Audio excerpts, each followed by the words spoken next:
Every year, thousands of people lose their lives in the Mediterranean Sea, sadly known to be the deadliest migration route in the world.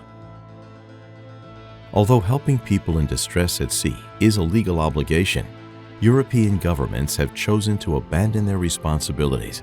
Since 2015, the European Union and its member states stopped deploying dedicated search and rescue operations. As of 2017, they progressively delegated its responsibilities to third countries, such as Libya.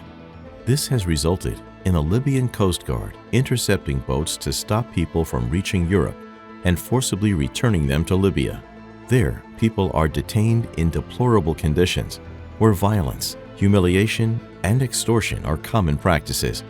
Given the increasing void left by the European states in the Mediterranean, and faced with the urgency of saving lives, MSF has been running search and rescue activities since 2015, rescuing thousands of people each year. How do search and rescue activities work? MSF crew members use binoculars to identify nearby boats and respond to alerts from aerial assets or the alarm phone, a hotline for people in distress at sea. As soon as a boat is located, the clock starts ticking. Rescuers must move as fast and carefully as possible to prevent often flimsy, overcrowded boats from sinking. A rescue operation can last between 1 and 10 hours, depending on the weather, the number of people in distress, and the physical and mental state that they are in. Once on board the MSF rescue vessel, the medical team examines everyone. Typically, 30% of survivors are minors and 10% are female. Hypothermia, dehydration, fuel burns, as well as physical and psychological trauma related to violence during their journeys are common.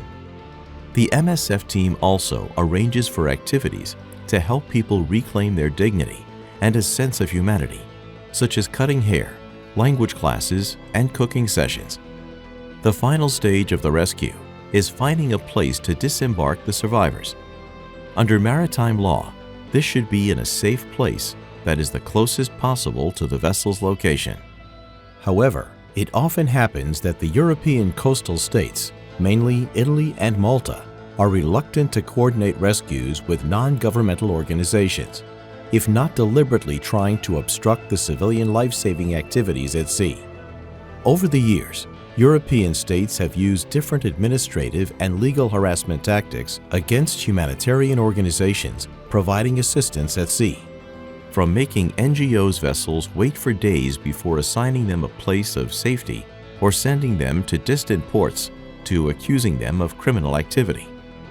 Despite the relentless hostile environment in which humanitarian organizations and their vessels operate, and so long as European states deliberately choose to let people drown, MSF remains fully committed to saving lives at sea.